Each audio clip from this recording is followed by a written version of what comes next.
You know, pictures have different kinds of narratives. I call one type of narrative is what I call saccadic narrative. You know, it's like the way the eye moves. It's called saccades.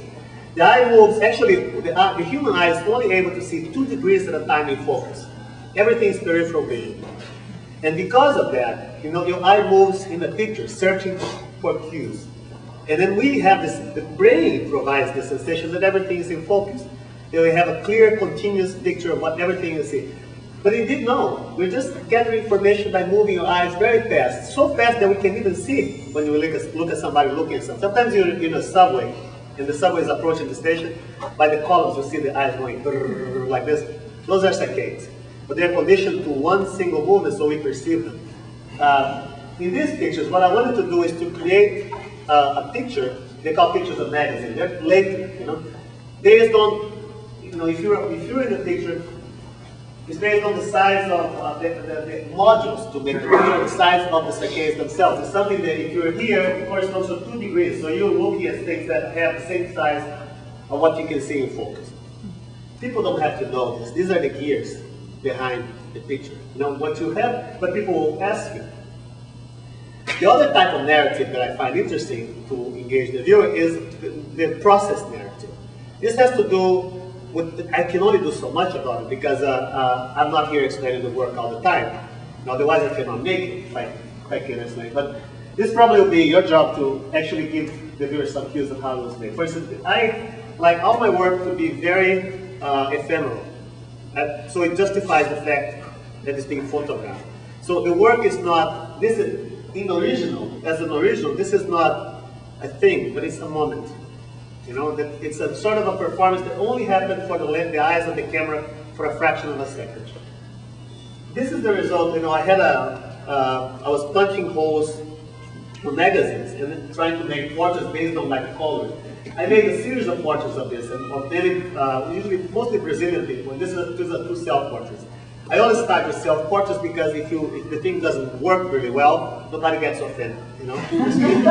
So it is a good way because you know your self-portraits is a really interesting way to approach new art making because you, at the same time, you know your face a lot and you're also too familiar with it.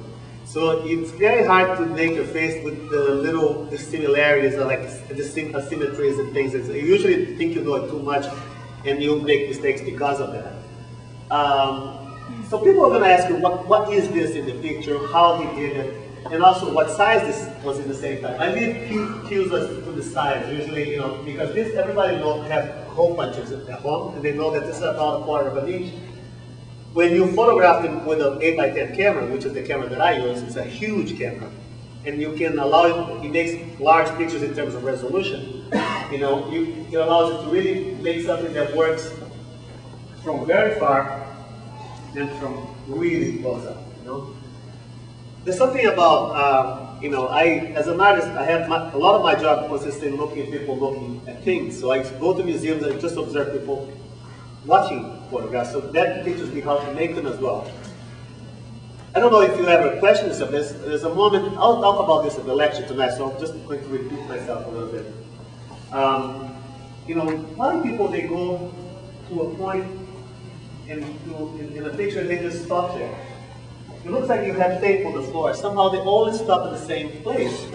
And then from there they go like this. I'm talking about a painting, okay? Imagine this is as a painting. And they go like this.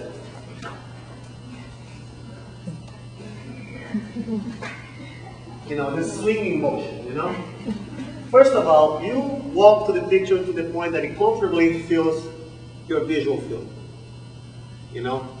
And the whole seeing experience is based on the body as a whole, not only the eyes, but the body, because that's why I put things on the wall, because I want people to walk towards it.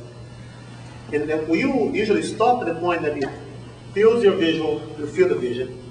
And why do you swing back and forth? Because what you're doing by this motion back and forth, you actually pinpoint the exact moment when paint becomes image and image goes back to paint. And you go this back and forth so you can cross the threshold between the materiality and the mental qualities of the image. you're actually crossing the exact point where the sublime exists, in art. Is the moment when something becomes something else. In photography, because you can recognize materials in photographs, you can extend that moment, and you can, instead of just going like this, you have to go.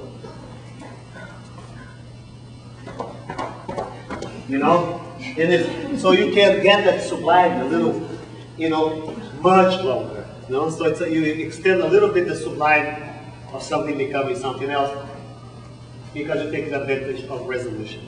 I'm telling you all these things now because I thought about them after I made them. When I was working, I worked. So let's go from